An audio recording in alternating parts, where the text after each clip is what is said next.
Charm. Hi, guys, and welcome to the first ever Coaching Conundrums podcast. This podcast covers the art and science behind coaching practice, as well as the psychology and sociology surrounding performance to allow people to enhance how they coach others in order to improve performance and results. Quick summary of me. My name's Jake Gifford. I'm a coach at Fit Lifestyle. I've been coaching for a number of years, and I've developed a huge passion for both physiology and psychology. And as a result, I start my master's in sports health and exercise science in September. I started powerlifting back in December 2013, and after a year out, I hope to return to the platform in July. Now we've got the boring stuff out of the way. I have with me today someone pretty significant on the British powerlifting scene, and that is Merat Tafreshi. How are you doing, mate? I'm good, thanks. Yourself? Yeah, not too bad, thank you. So if you want to give us a introduction to who you are, your background, and achievements, and what you currently do. Yeah, sure. As some people may know, some people don't know, I'm a competitive powerlifter. I've been competing for about 5 years now. I started when I was about 18 years old, way back in 67 kilo class, and I'm a sponsored athlete by PhD Nutrition. Again, I've been with them for about 5 years, so quite a long time actually. I hold two of the all-time British record squats in the 82 kilo class, which was 280, and also in the 75 kilo class, which is 251, both raw with reps. I have a bachelor's in nutrition and sports science and a postgrad certificate in applied sports nutrition, which is what I currently do at the moment. I do a lot of applied sports nutrition work and coaching, mainly with strength coaching oriented towards strength training and athletes, really. So yeah, that's me. Wait, so yeah, people that don't know, you're actually in the same weight class as me, which is kind of annoying. Um, Yeah. Mine isn't quite as high. What are the two records? Because you posted them up the other day on Facebook, didn't you? Yeah, I did 280 kilos raw with wraps. I was 79 kilos really, but it was for the 82 kilo class. And then I did 251 a couple weekends ago at 75 kilos raw with wraps. I weighed in at 74 for that one, but that was more of a comeback competition. Like I didn't specifically train for that one, so I'm hoping to do significantly a bit more by the time the GPC Euros come around, which is in about 10 weeks time. Cool. Mm. So prep with that is going well, is it? Yeah, I just started the first session yesterday, and I can tell you I'm pretty sore now, so I know it's going well. Nice. So Yeah. you just mentioned that you didn't really do any prep for it and you took some time out. So Mm, mm, some people probably don't know. I know a lot of people on Facebook. You recently released a blog, which I'll link below, mm, and you've openly and intimately discussed your inner demons and your battle with depression, whilst trying to mm, essentially still get on your feet in terms of both as a coach, as a new developing coach, mm, and a competitive athlete. Um, mm. so I just wanted you to tell everyone a little bit more about battling those demons and what you use to overcome them, essentially. Wow. Well, it's kind of a long-term issue. Like I suppose it really started when I was about 15 years old, when I was in secondary school. Like I was always active, and I did a lot of martial arts then, so I was still, a very active person. But I had an eating disorder, and on top of that, I had depression, and I was a very isolated person. I didn't have like many friends, or I just had my brother, my twin brother. Um, some of you may not know that. Some of you may know that I have an identical twin brother, and he was basically the only friend I had. So, when you're in knee deep in an eating disorder, and you're constantly thinking about um, your body image and things like that, it's very easy to like shut yourself out from society, and then the depression, it kicks in with that because you're constantly feeling, worthless, and you're always trying to, you know, it's quite hard to it's quite hard to put yourself into, a group of friends and society, and so it's been a off and on battle since then. So going into like university, for example, which was I think kind of escalated things because I got put into an environment where I had to be social, and it wasn't a very good environment for me in that sense. You know, it more or less got worse, I suppose, the last 2 3 years. things like when I started having relationships and things like that. Getting with individuals who just were, people I shouldn't really been, with. It's difficult. You have your good days and bad days, and it got to the point where, like, as I say in my blog, I attempted suicide, which was quite a big turning point because it's one thing to think about doing it, it's another thing to actually go ahead and do it. A lot of people who suffer from depression, they will think about it, but there's always something stopping them from actually doing it. So I think from then on, like, I kind of knew that's when I openly admitted to myself, yeah, I have a problem here. Because even before then, I never really accepted I had a mental illness. I just thought, oh, I'm just feeling low, or I'm just feeling down. But it was a lot more than that. Deep down, I did know it was something a hell of a lot more than just being low. It just took me going pretty much rock bottom to hit it, and like with sort of mental illness, you have a lot of really good segments in your life and really bad segments, and they go back and forth. So after that, I had like, I managed to get through it and have a really positive kind of turn of events for me, like which led to that 280 squat, and that was at that time when I did that, I was in a really good place mentally, and but after that, I suppose things went downwards because again, a few months later, I was like almost ready to do something really seriously stupid to myself, and it's difficult because you have to, as a coach, be strong for your athletes, and then on Facebook and as a sponsored athlete, you need to come across as somebody who has strong mental fortitude. So to say to put yourself out there and say you have a problem mentally, it was quite hard for me to even talk about it because I didn't want people to think like I was incapable of being an athlete because of this. So but yeah, it's just it's quite hard to talk about because it's the first time I've actually Yeah, openly talked about it. it, So in terms of essentially, this podcast isn't really to kind of identify and provide solutions for depression, because that is essentially, it is an mm, illness designed for, well, not designed, but mm, for professionals who are in that scope of practice to treat. But it's important to kind of listen, hear people's stories. I mean, in some respects, depression as a mental illness has often been misunderstood, and not always taken seriously. mm, It's really received a lot of stigma, because people don't see you, I guess, in a way. They see it on the face of things. They see you as a happy-go-lucky, or someone that's really, especially on Facebook, you only ever see half side of the story. I mean, mm, physically, you are at top of your game. You're in the top of the field. Obviously, you can. There's still room. Well, there's always room for improvement, but mm. people don't Yeah. think, oh, there might be something not, well, it's not, I wouldn't say not quite right, but obviously he's going through something, or Mm, mm. something like that. Yeah. So with regards to depression, did you ever actually, when you hit the lows, did you ever hit lows during competition, and how did that affect your performance?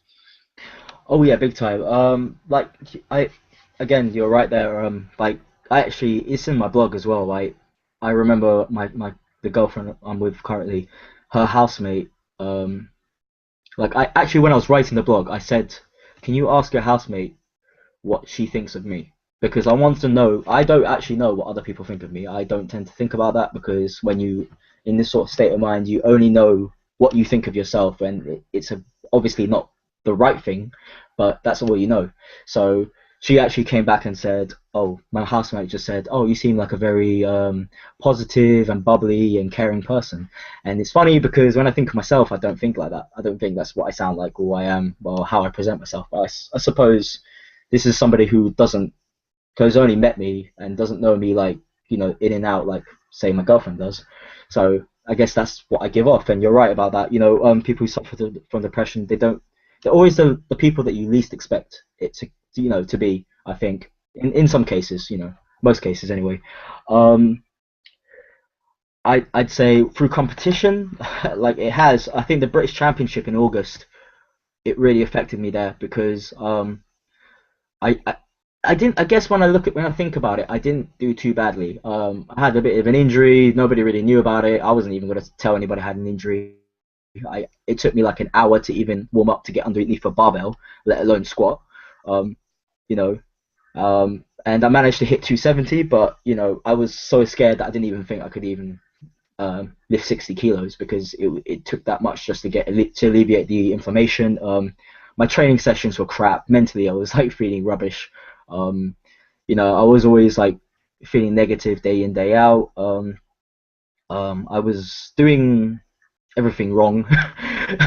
So I went into that competition just like all time low, and I remember actually very clearly what I came second, and rightly so because the guy who beat me hit an all time PB total and lifted really really well. Actually, he's a good friend of mine, Rob Bragg.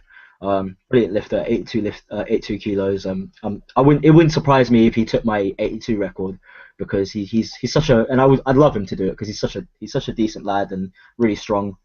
But I remember after that competition, I just wanted to survive. That's all I cared about was just surviving, which isn't like me.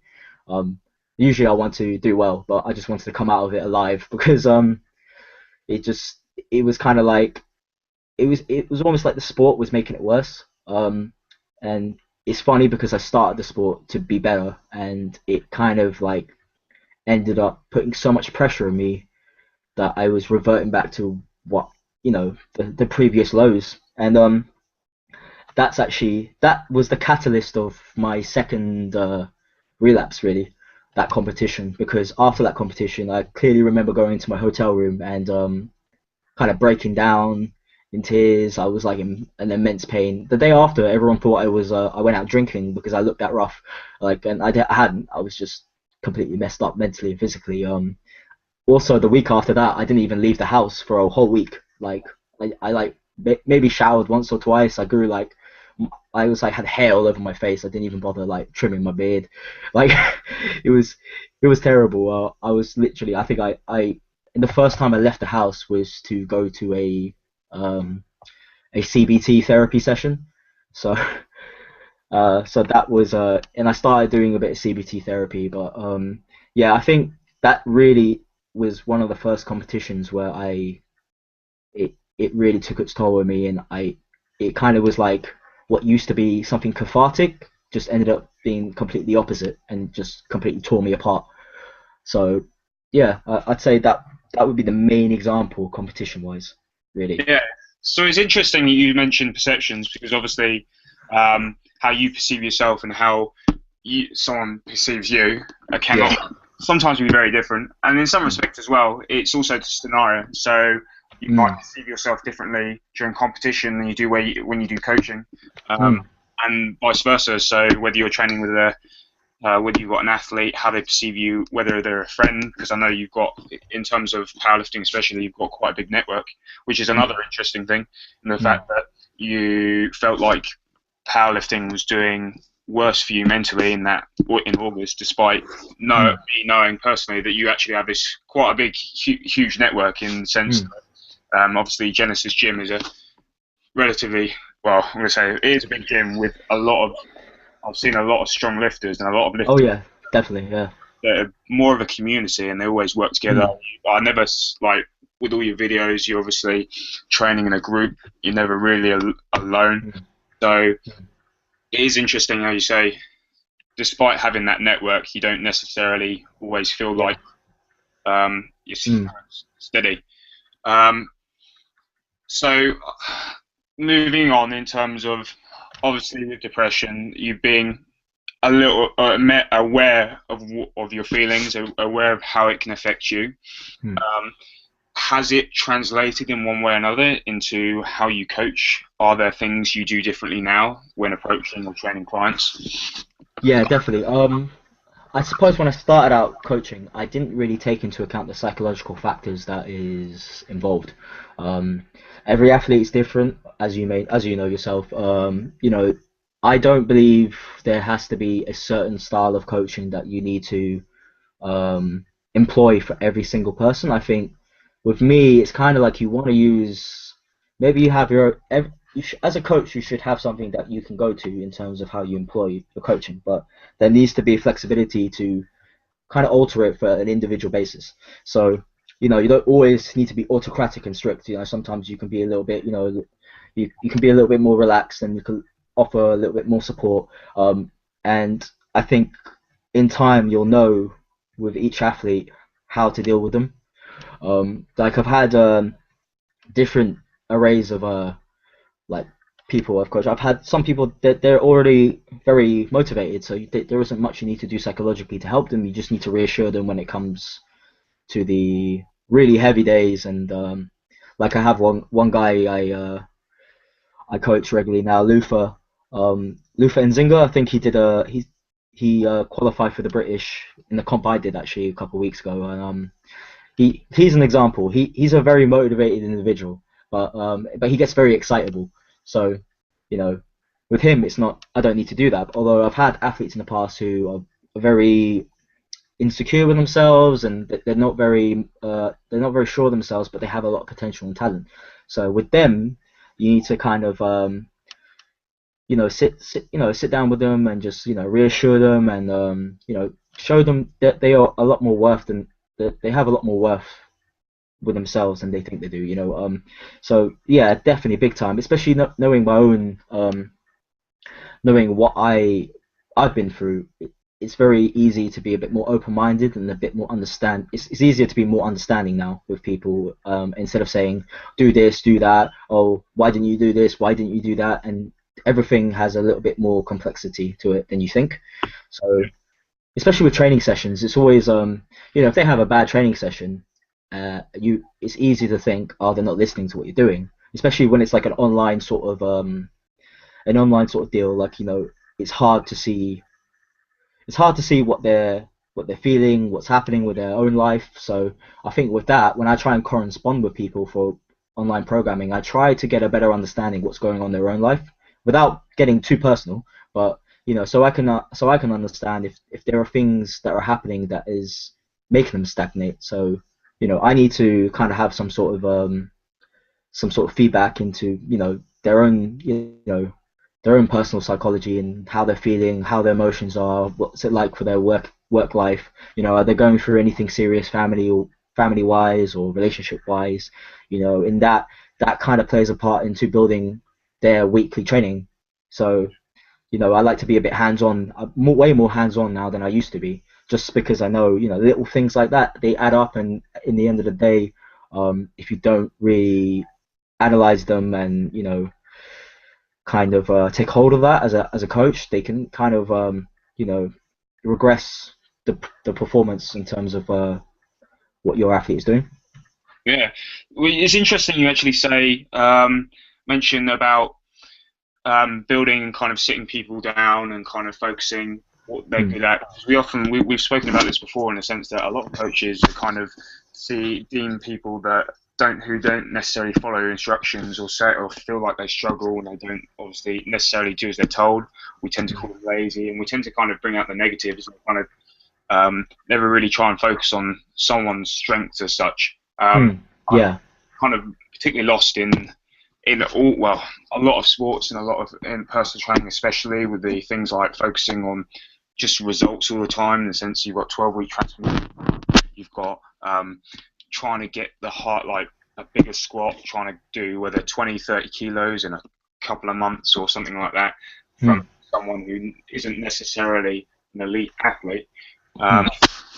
It is definitely something that's interesting, and I think it's good in the sense that people are starting to take more control of it and sitting down, clients are saying, okay, then this is your how you might be good at business, or what do you think's gone right with the session? You've done this well, you've done more sets, you've done Mm.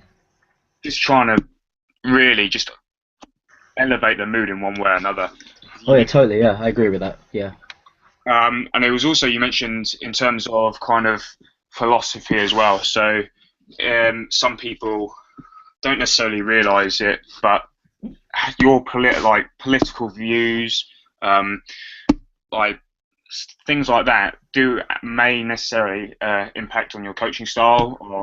Because at the end of the day, we don't necessarily just coach. I don't know with you, but you do end up building relationships, building conversation.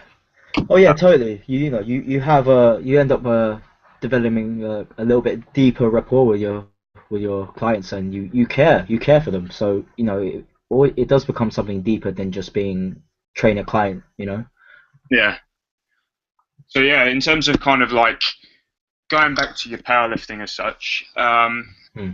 obviously this time round, did you kind of go through any rituals or thought process? Was there anything you kind of changed or undertook in order to stay more focused on the platform and suppress kind of the negative emotions? Is this for me for the recent meet I just did?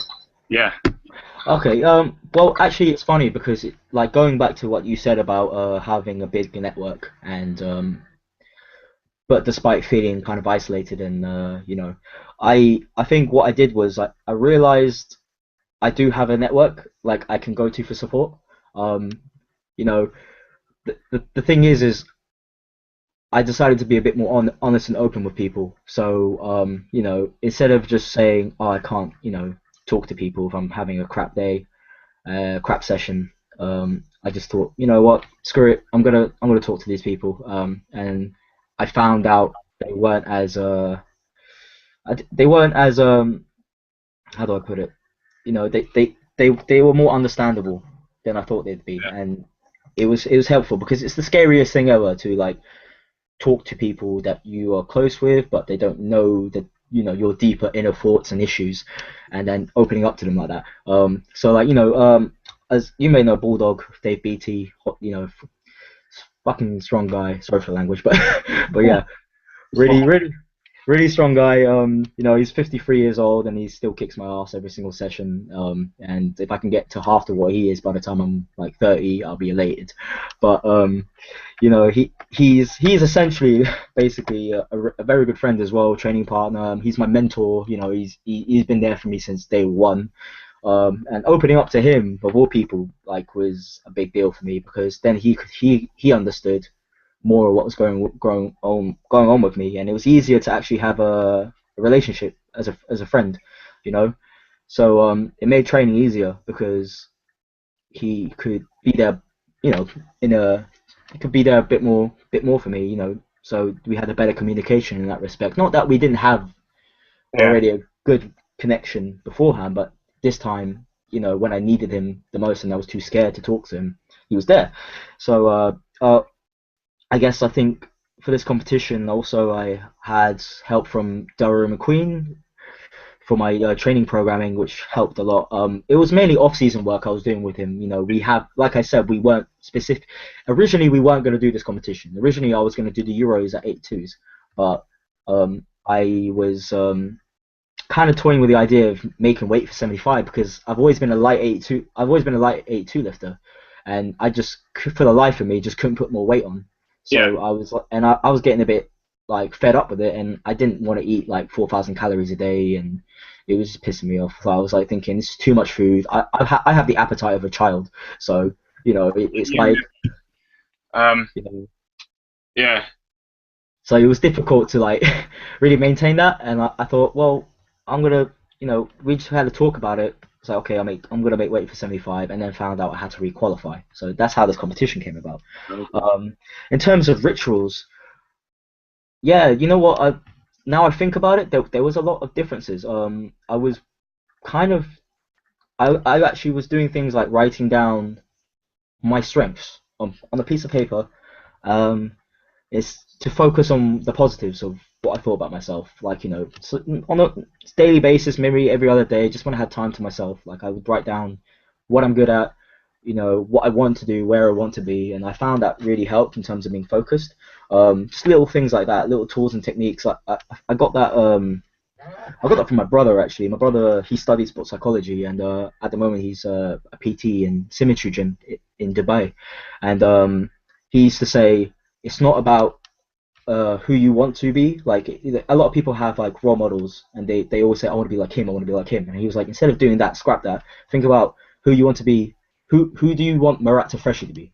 And I was like, and he said, write it down on a piece of paper, and always it's kind of like goal setting in a way, but you, but in not so much the same thing, but similar. It's kind of, and from then I kind of thought, well, what do I want to be as a person? Who do I want to be? Who do I want to represent myself?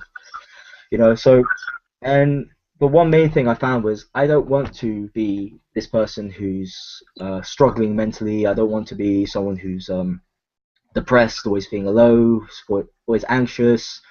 I want to be someone who's mentally strong, strong physically, and disciplined. Somebody who can hopefully motivate others and make others push themselves, and give back as well to others. I try to live by that now, like every day. So I always try and do that, like do something every day that goes towards that. A lot of things was like just even simple things like watching YouTube videos. Like you have your like training montages of powerlifting or any sport. A lot. Surprisingly, the ones that I tend to look at tend to be like boxing and MMA. I don't know why, but I seem to find that like a lot more motivating. I love watching lifting, but it gets a little bit boring sometimes. Like you watch it. Yeah, that's true. It's on my newsfeed every damn day, so it's kind of like I need to switch it up. So and another thing is, I suppose this is gonna sound a bit like cheesy, but it's just being in a relationship with someone who's very supportive. I suppose like my girlfriend, I do mention her quite a lot on social media, and I'm not really. Some people might find it a bit sickening and they want to get a bucket and throw up, but it's mainly because I'm very grateful for what she does for me. Like I think she's been through some similar issues herself, and so she knows the deal. She knows not to like run away if I have like a bad moment. Instead, she just she knows how to like deal with me. So she made me realize that I'm a lot more I'm way more worth, like there's more worth to me than I think there is. Before I met her, I didn't think of myself as this like it's just like like an elite lifter, or like it's funny how you introduced me. Like I never would have thought of myself like someone who's big in the powerlifting scene. I would have thought I would have thought. Yeah. In terms of the UK, I think you are pretty big, or you will be in the next few years with squats like that. Yeah, that's really nice to hear. Yeah, it's just hard. Like I it's like my girlfriend would say, you really need to like I need to learn how to take a compliment, because I just end up smiling. I'm like, really, really, really. But sometimes writing those strengths down and just having it on a piece of paper. Sometimes I find it's not enough to kind of go, okay, this is my goal. This is where I want to be. This is what. The picture, and also describing how you'd feel at being at that point or being that person. Yeah, I think the biggest thing is it's being honest with yourself about the situation you're currently in. If you can do that, that's already a really big first step. So I've done that a lot of times. If I've had a bad session, like I've just like I think about it instead of like moaning about it or being upset about it. I'll think, okay, let's think of this logically. What went wrong? What do I need to change?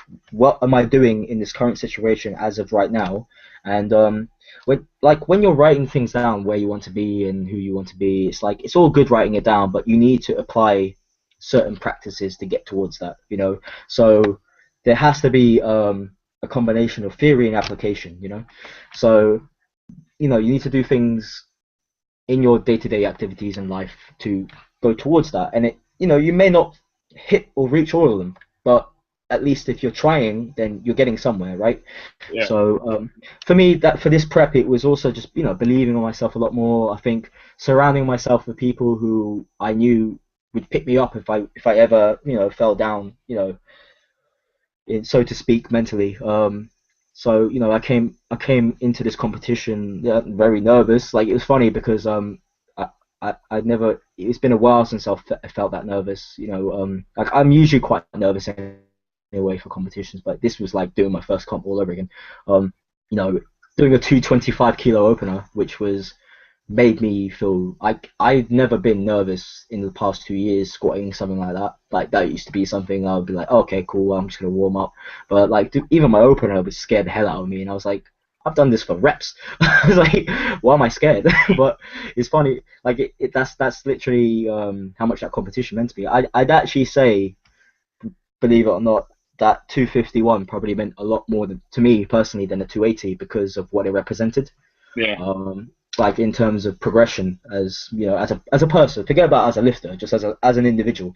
I actually almost cried when I did it. I remember hugging my girlfriend and I was like trying to not cry, and she was like, "Are you gonna cry?" I was like, "Yeah, but I'm not gonna cry." um, so it was funny. Like 280, like I was really happy about it, obviously, but Oh, you know. yeah. At the end of it, your reaction, especially that same competition, and seeing you deadlift after you deadlift, Oh um, yeah.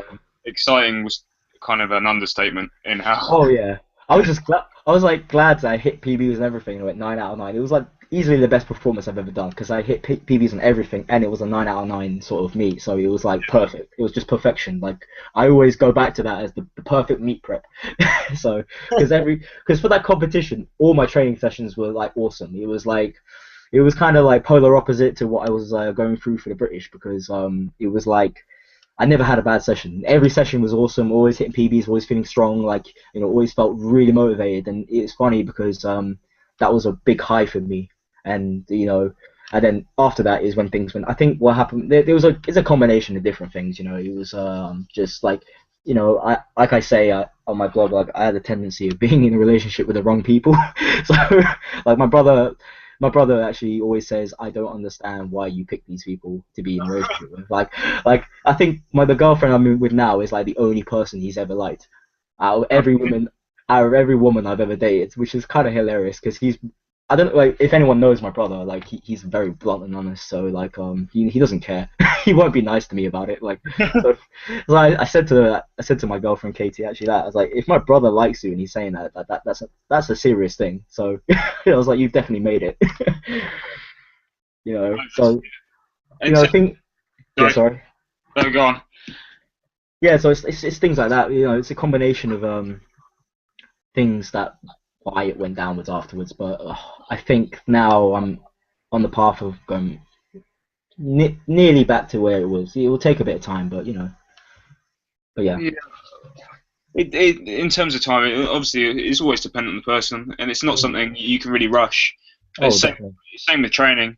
Like some people in training try to find shortcuts, Mm, eventually either burn out and just regress backwards, whether it's mm. injury or just kind of psychological burnout. So it's just really just taking your time, finding your place, being Mm. realistic about it. Because I think that's sometimes often lost. You'll get people on social media, in particularly, kind of always with their head on cloud 9 and kind of saying you can believe anything if you can achieve anything if you believe it. And sometimes it's Yeah, failure. Sometimes it can be quite motivating, but I think it's really context and not doing that. yeah. There's a lot more to it than that. I think, like like, obviously, like yeah, sure. If you work hard enough and you really believe in yourself, and yeah, you can take yourself to higher places. But there's always more to it. People, no one ever talks about the lows. They always talk about the highs. They don't talk about the bad days. You know. Yeah. Um, I guess in a way we're similar. Some people just don't want to be open about the bad days.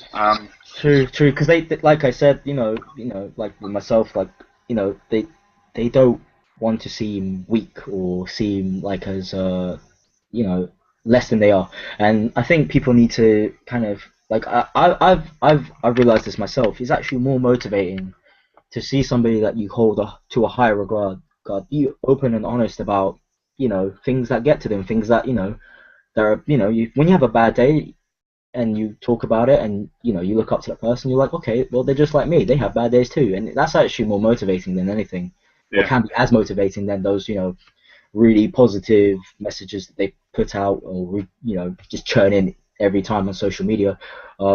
Like Chris Duffin is an example. Chris Duffin, I love his videos on YouTube because he's just honest about it. He'll say if he's feeling rubbish, feeling good, feeling he's just open about it. And there's a lot of decent people on the YouTube community who do that in terms of powerlifting. I think and that's just being an athlete in general, regardless of what profession, like what type of discipline you do as an athlete. There's always highs and lows, and I think it would be better for the YouTube, like for social media and for other people if people just also documented the things that they were going through in terms of like, when it came to bad sessions, or they're not personal stuff, not like in depth obviously, but just to talk Yeah. about how it affects the training, because you know it's like I say to a lot of my clients, especially with the nutrition stuff. A food issue is a mood issue. I always say that because it's true. A lot of things that hold you back nutritionally is very deep rooted in psychology. As I know myself, because like, I know somewhere with my appetite issues and things like that, it's deeply rooted to the eating disorder I had.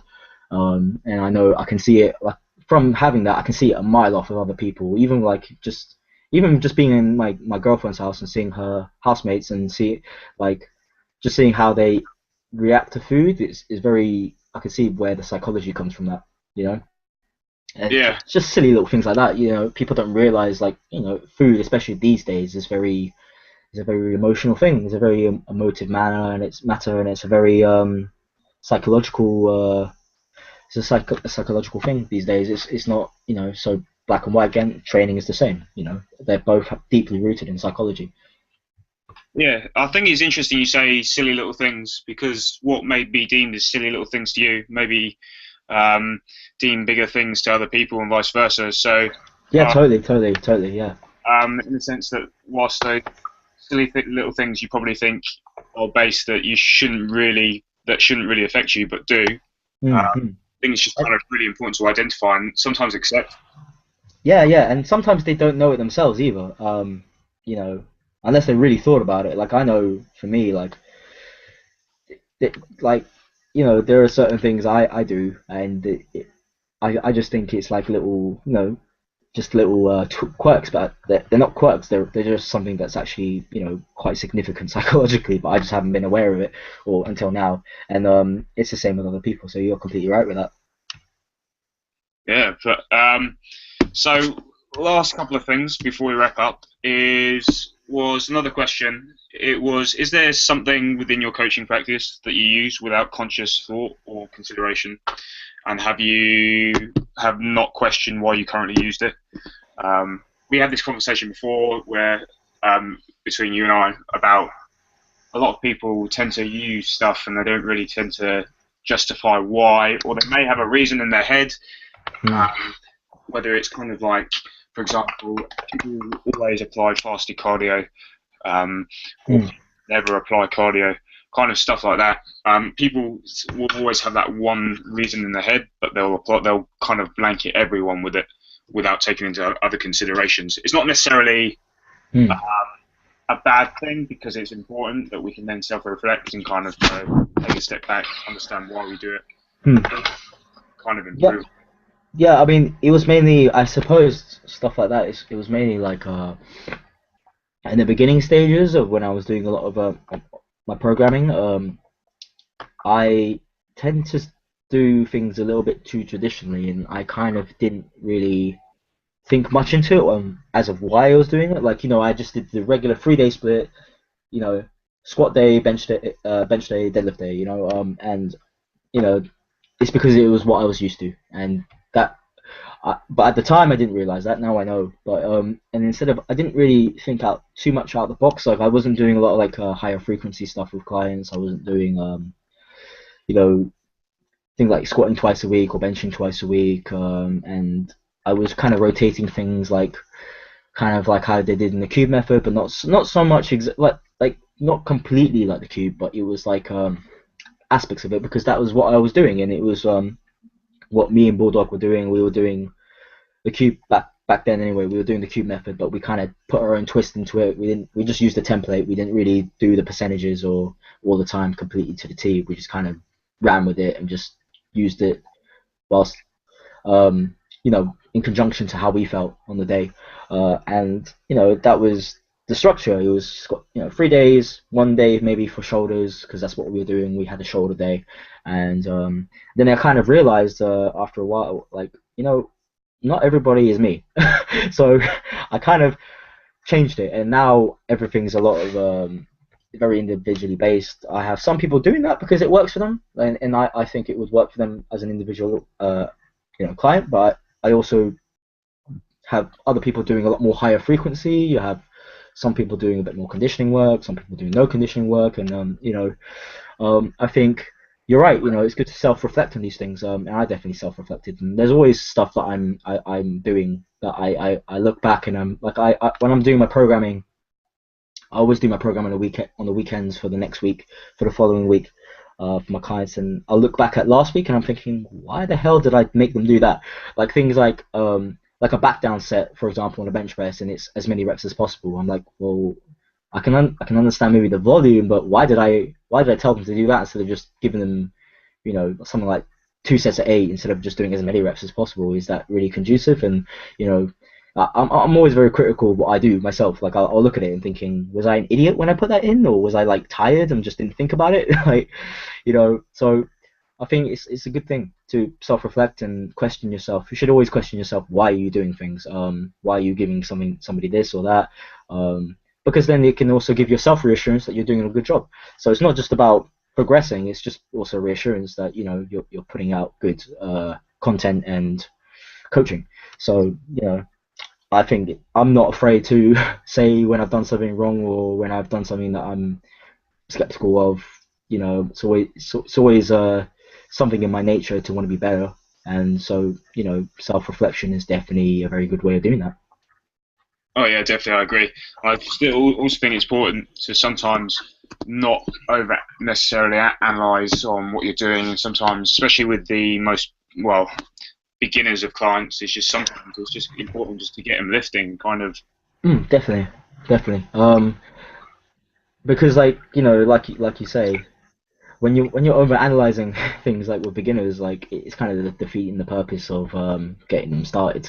You can save that for when they get a little bit more advanced into it, but in the end of the day, like, just exactly what you said.